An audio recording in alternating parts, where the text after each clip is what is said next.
नमस्कार, ये आकाशवाणी है। अभी आप पूजा तमांग से समाचार सुनेंगे।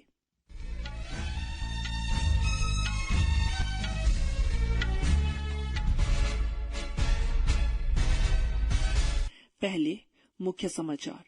लोकसभा चुनाव के शेष 2 चरणों के लिए प्रचार जोर शोर से जारी है। प्रधानमंत्री और वरिष्ठ भाजपा नेता नरेंद्र मोदी ने आज बिहार में मोतिहारी में कांग्रेस पर वंशवादी पार्टी होने का आरोप लगाया। राष्ट्रीय जनता दल नेता तेजस्वी यादव आज जीरादेई, मोतिहारी और शिवहर में जनसभा को संबोधित करेंगे।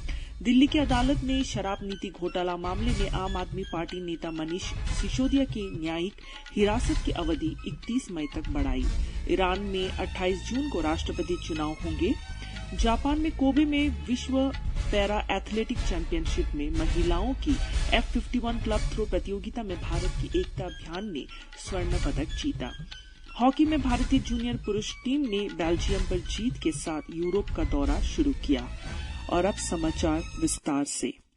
प्रधानमंत्री और भारतीय जनता पार्टी के वरिष्ठ नेता नरेंद्र मोदी ने कहा है कि कांग्रेस एक वंशवादी पार्टी है और यह सिर्फ एक परिवार के हित के लिए है।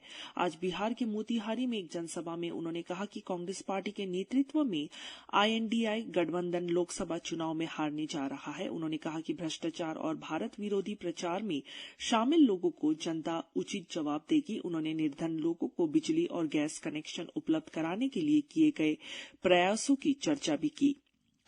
यह मोदी है जिसने हर घर में गैस पहुंचाने का बीड़ा उठाया, जो हर घर तक नल से जल पहुंचने के लिए दिन रात मेहनत करा रहा है। कांग्रेस और RJD जैसे उसके साथियों ने आपको सिर्फ और सिर्फ तरसा कर रखा। प्रधानमंत्री ने महाराजगंज के गोरिया कोठी में एक अन्य जनसभा में कहा कि INDI गठबंधन सांप्रदायिक जनजातीयवादी और वंशवादी गठबंधन है। राष्ट्रीय जनता दल के नेता तेजस्वी प्रसाद यादव गठबंधन उम्मीदवारों के समर्थन में जीरादेई, मोतिहारी और शिवहर में रैली करेंगे। श्री नरेंद्र मोदी आज अपने संसदीय निर्वाचन क्षेत्र वाराणसी में मातृशक्ति सम्मेलन में भाग लेंगे।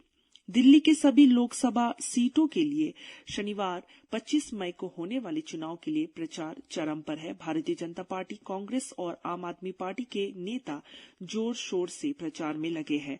दिल्ली कांग्रेस अध्यक्ष देवेंद्र यादव और अन्य पार्टी नेता भी राजधानी के अलग अलग क्षेत्रों में चुनाव प्रचार कर रहे हैं। लोकसभा चुनाव के 5वें चरण में कल 60% से अधिक लोगों ने मतदान किया।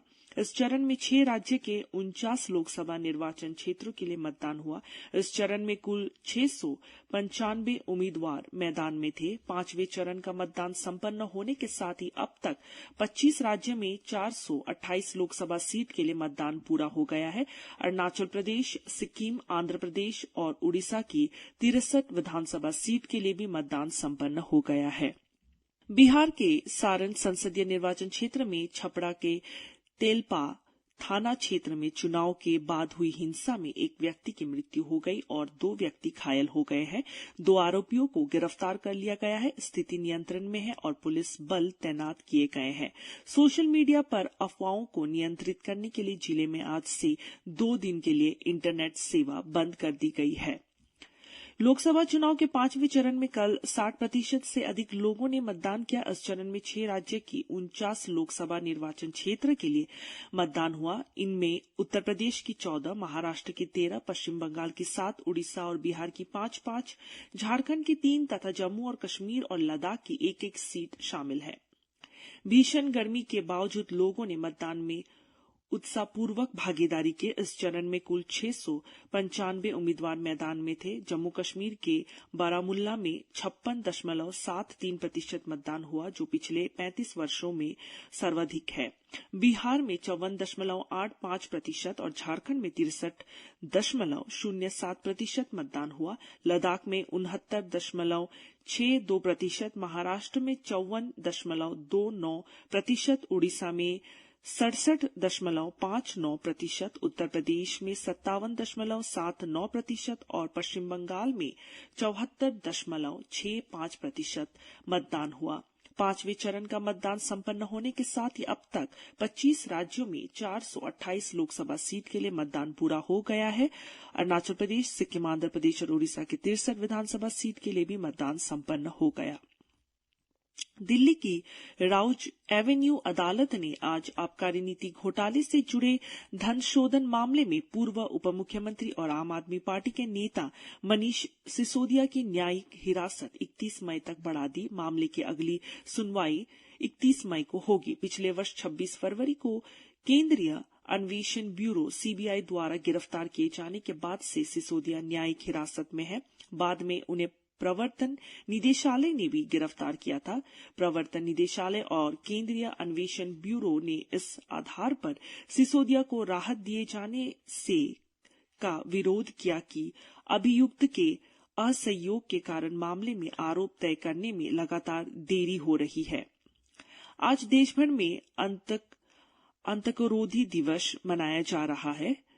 यह दिवस पूर्व प्रधानमंत्री राजीव गांधी की पुण्यतिथि पर आयोजित किया जाता है। आतंकी संगठन एलटीटीई ने 21 मई 1991 को चेन्नई के पास श्री पेरम्बदूर में आत्मघाती बम हमले में श्री गांधी की हत्या कर दी थी। इस दिवस का आयोजन समाज और राष्ट्र पर आतंकवाद और हिंसा के नकारात्मक प्रभाव की ओर ध्यान आकर्षित करने के लिए किया जाता है।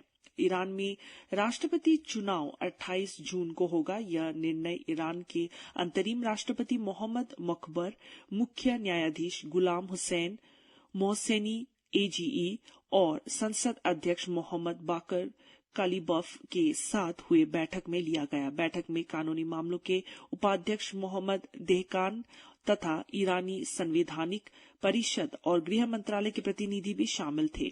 इससे पहले ईरान के सर्वोच्च नेता अयातुल्ला अली खोमनेई ने हेलीकॉप्टर दुर्घटना में राष्ट्रपति इब्राहिम रईसी की मृत्यु के बाद उपराष्ट्रपति मोहम्मद मकबेर को अंतरिम राष्ट्रपति नियुक्त किया।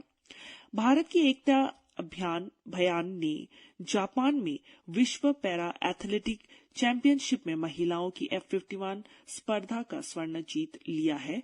उन्होंने 20.12 मीटर के साथ सीजन का सर्वश्रेष्ठ प्रदर्शन किया। भारत के ही कशिश लाकड़ा ने 14.56 मीटर के साथ रजत जीता। अल्जीरिया के नादजेड बाउचरफ को कांस्य मिला। पैरा एथियाई खेलों में स्वर्ण पदक विजेता दीप्ति ने कल महिलाओं की 400 मीटर T20 श्रेणी में 55.07 सेकंड का विश्व रिकॉर्ड तोड़कर स्वर्ण पदक जीता। यह प्रतियोगिता 25 मई तक चलेगी। आज विश्व सांस्कृतिक विविधता दिवस है। इसका आयोजन दुनिया भर की संस्कृतियों की खूबियों और शांति तथा टिकाऊ विकास में भिन्न संस्कृतियों के बीच संवाद की भूमिका को उजागर करने के लिए किया जाता है।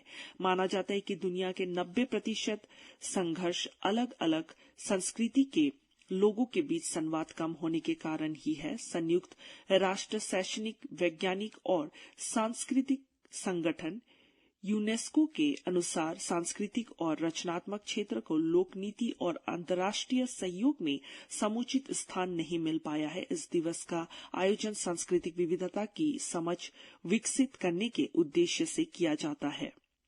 भारतीय पुरुष जूनियर हॉकी टीम ने अपने यूरोपीय दौरे की शुरुआत बेल्जियम पर जीत के साथ की है। भारत की ओर से उप कप्तान शारदानंद तिवारी ने 2 गोल किए। निर्धारित समय में दोनों टीमें 2-2 की बराबरी पर थी, जिसके बाद मैच का फैसला शूटआउट से हुआ।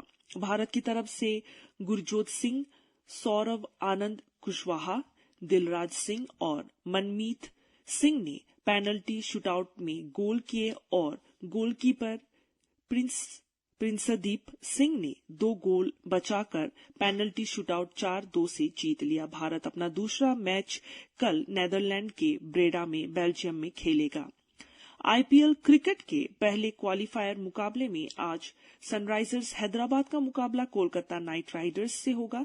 यह मैच अहमदाबाद के नरेंद्र मोदी स्टेडियम में शाम 7:30 बजे से खेला जाएगा। दूसरा क्वालीफायर मुकाबला इसी मैदान में कल राजस्थान रॉयल्स और रॉयल चैलेंजर्स बेंगलुरु के बीच होगा। फाइनल रविवार को खेला जाएगा। ब्रिटेन के प्रधानमंत्री ऋषि सुनक ने दूषित रक्त से लगभग 30,000 लोगों के संक्रमित होने और इस समस्या का समाधान निकालने में विफलता पर क्षमा याचना की है। इसी के साथ ये समाचार बुलेटिन समाप्त हुआ। नमस्कार।